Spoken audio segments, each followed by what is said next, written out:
Tidak berlama-lama lagi, langsung saja pada pemaparan materi yang akan disampaikan oleh teman saya yaitu Isroun Anas Ma'ruf. Kepada saudara Isroun, dipersilahkan. Terima kasih atas kesempatan yang telah diberikan moderator. Baiklah, di sini saya akan menjelaskan tentang sistem hukum lingkungan di Indonesia. Pada Undang-Undang Nomor 32 Tahun 2009 tentang Perlindungan dan Pengelolaan Lingkungan Hidup, perlindungan dan pengelolaan lingkungan hidup yang dimaksud meliputi A. Perencanaan, B. Pemanfaatan, C. Pengendalian pencemaran atau kerusakan lingkungan hidup, D. Pemeliharaan, E. Pengawasan, serta F. Penegakan hukum. Baiklah, di sini saya akan menjelaskan untuk bagian A, yaitu perencanaan. Perencanaan, perlindungan, dan pengelolaan lingkungan hidup dilaksanakan melalui tahapan 1. Inventarisasi lingkungan hidup. 2. Penetapan wilayah ekoregion. 3. Penyusunan rencana perlindungan dan pengelolaan lingkungan hidup atau RPPLH.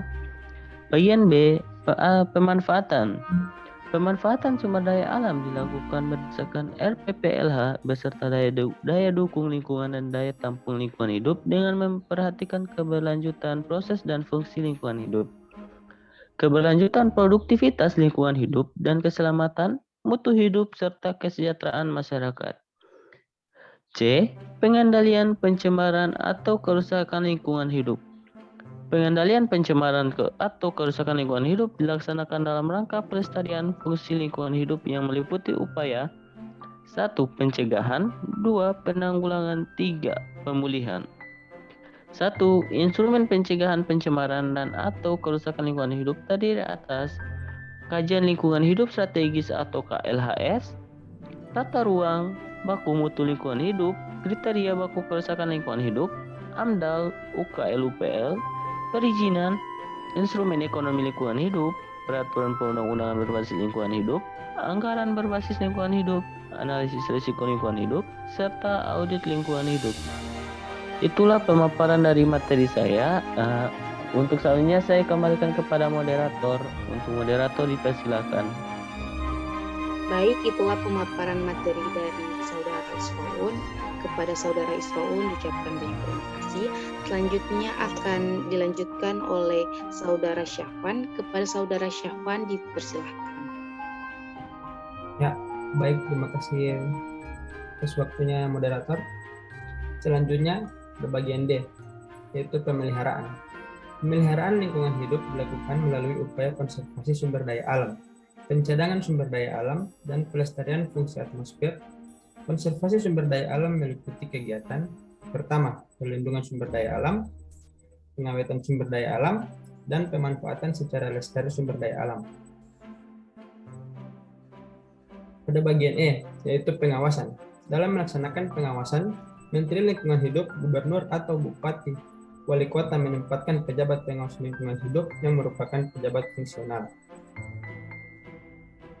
Pejabat pengawas lingkungan hidup berwenang yang pertama melakukan pemantauan, meminta keterangan, membuat salinan dari dokumen dan membuat catatan yang diperlukan, memasuki tempat tertentu, memotret, membuat rekaman video visual, membuat rekaman audio visual, mengambil sampel, memeriksa peralatan, memeriksa instalasi atau alat transportasi, terakhir menghentikan pelanggaran tertentu.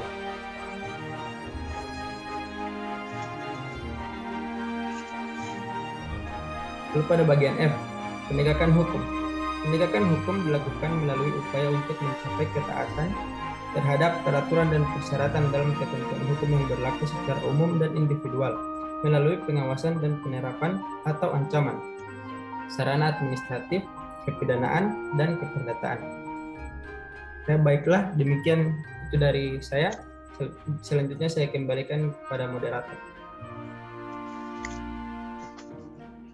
Baik, kepada saudara Syafwan diucapkan banyak-banyak terima kasih. Itulah pemaparan singkat mengenai materi sistem hukum lingkungan di Indonesia. Saya menarik kesimpulan bahwa dalam Undang-Undang Nomor 32 Tahun 2009 tentang Perlindungan dan Pengelolaan Lingkungan Hidup, dalam perlindungan dan pengelolaan lingkungan hidup itu yang dimaksud adalah yang pertama perencanaan, kedua pemanfaatan, ketiga pengendalian pencemaran atau kerusakan lingkungan hidup, dan keempat, pemeliharaan, pengawasan, dan penegakan hukum. Baik, itulah pemaparan dari materi kami. Kurang dan lebihnya kami mohon maaf. Wassalamualaikum warahmatullahi wabarakatuh. Waalaikumsalam.